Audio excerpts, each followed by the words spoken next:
ESPN's College Game Day is coming to Source for the first time since January 2014. CT Insider is giving you a backstage pass to see what it's like when College Game Day comes to your town. Take a look. It's Big East Media Day here at Madison Square Garden, where the UConn women's basketball team is coming in as the favorites of the preseason poll voted by the coaches.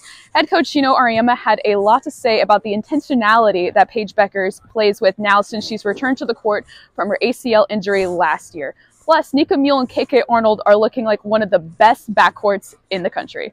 Stephanie White said that one of the keys to keeping this core strong is Natisha Heidman, who is the starting point guard for the squad. She wants her to be a leader on this team, much more than she was last year. She wants her to lead on defense, on offense, as well as play a little bit off ball because the girl can shoot. So they're going to let her cook. So how long have you been a Husky fan, and what made you want to become a UConn women's basketball fan? Well, what makes Paige so special to you? she's just so good. And how far do you think the UConn women's basketball team will go in the NCAA tournament this year? I think they're going to get to the championship.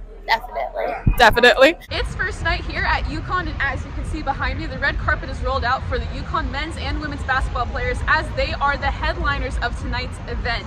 It is also held on Friday the 13th, but the only spooky factor of tonight is the fact that head women's basketball coach Geno Auriemma did not pick a walkout song for tonight. Christine Butterfield here with CT Insider for the UConn women's basketball team's matchup against Marquette for the semifinals of the Big East tournament. A big question for UConn heading into this game was whether or not Aaliyah Edwards would be available, seeing as she took an elbow to the nose yesterday with about 6 minutes left in the third quarter. She did return to the sideline with some tape on her nose, but did not play for the remainder of the game.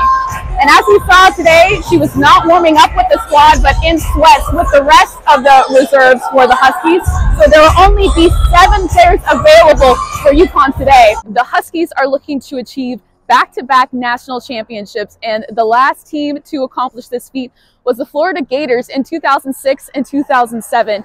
Yet this Husky squad is looking pretty different as opposed to last year's team. They lost Adama Sanogo, Andre Jackson, and Jordan Hawkins to the NBA, which according to Dan Hurley was a big loss in the leadership department.